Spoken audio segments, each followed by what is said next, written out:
proyecto que busca reactivar dos provincias afectadas fuertemente por el terremoto del 16 de abril del 2016.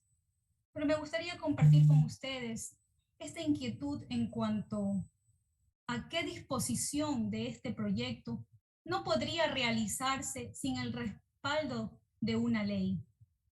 Pues después de haber leído el articulado del proyecto, se evidencia algo que como país debe preocuparnos. Tener que legislar sobre lo que en resumen es una agenda de trabajo multisectorial. Pero es el extremo al que hemos tenido que llegar cuando en este país, después del peor gobierno de la historia, aún existen provincias que ni lo más básico y elemental reciben. Esta ley es un llamado de atención a la incapacidad y a la negligencia de funcionarios, a los que hay que hasta por ley exigirles que brinden de una capacitación o de una asesoría. A los ecuatorianos que nos ven o nos escuchan, pueden descargar el informe de la página web de la Asamblea Nacional, leer este proyecto y advertir que hay muchas de las acciones que se proponen hoy que fueron realizadas en el primer año posterior al terremoto. Solo se necesitó de voluntad política para cumplir con Manabí y con Esmeraldas. Ojalá que el legislar sobre lo obvio se cumpla con Manabí y Esmeraldas. Pero cuidado, que nadie crea que con esta ley saldremos pensando que se ha cumplido con nuestra tierra.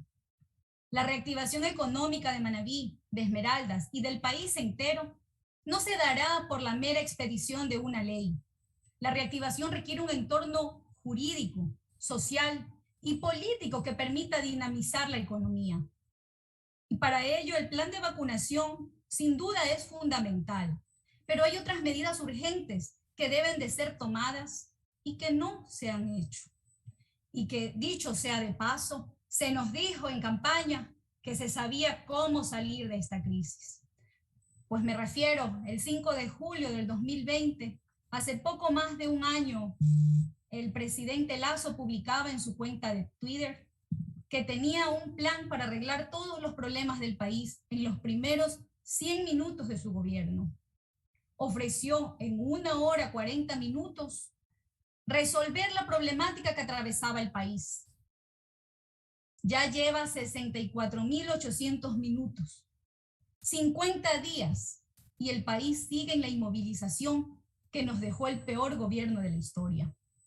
Ya no cabe aquí decir que la mesa no estaba servida como pretexto para justificar la incapacidad.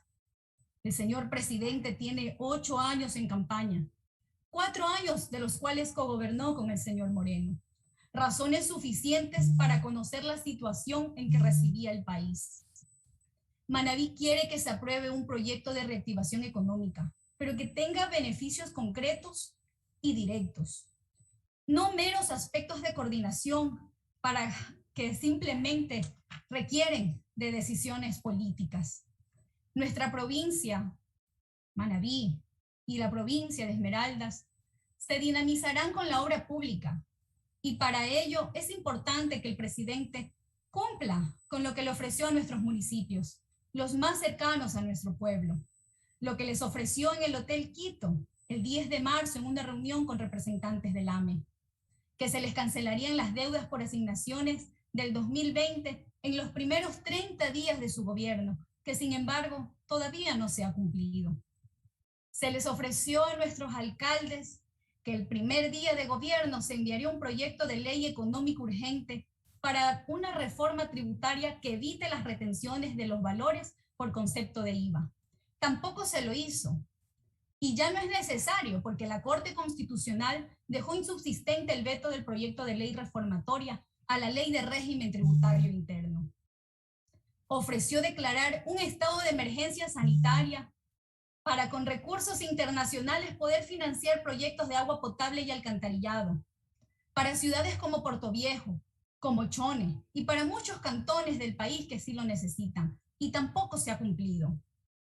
Ofreció la eliminación del impuesto al 2% sobre los ingresos brutos de las microempresas. esa que se dispuso en la Ley de Simplificación y Progresividad Tributaria, y tampoco se lo ha hecho. Esas son las acciones concretas que Manabí necesita, que Esmeraldas necesita y que el actual presidente las ha ofrecido, pero aún está en mora su palabra.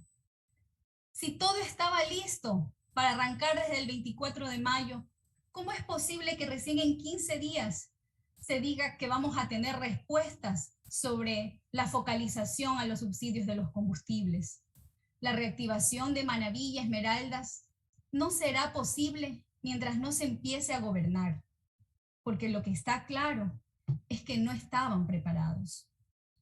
Esta semana, el Ecuador amaneció con las vías cerradas ante el justo reclamo de los arroceros.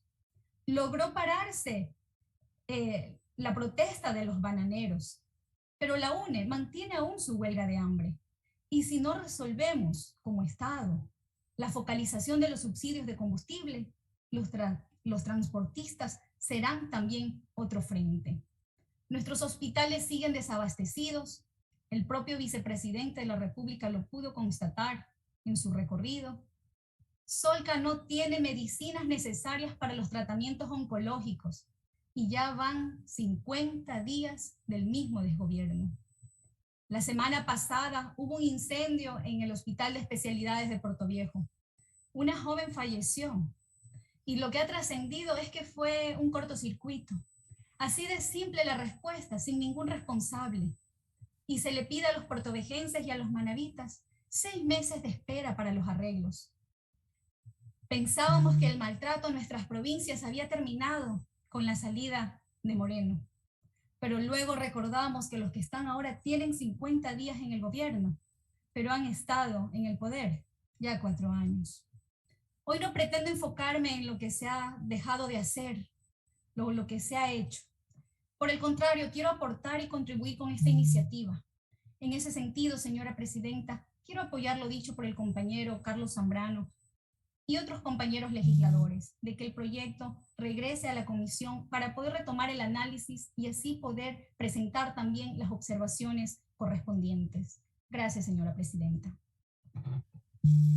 Y finalmente tiene el uso de la palabra el asambleísta Eitel Zambrano.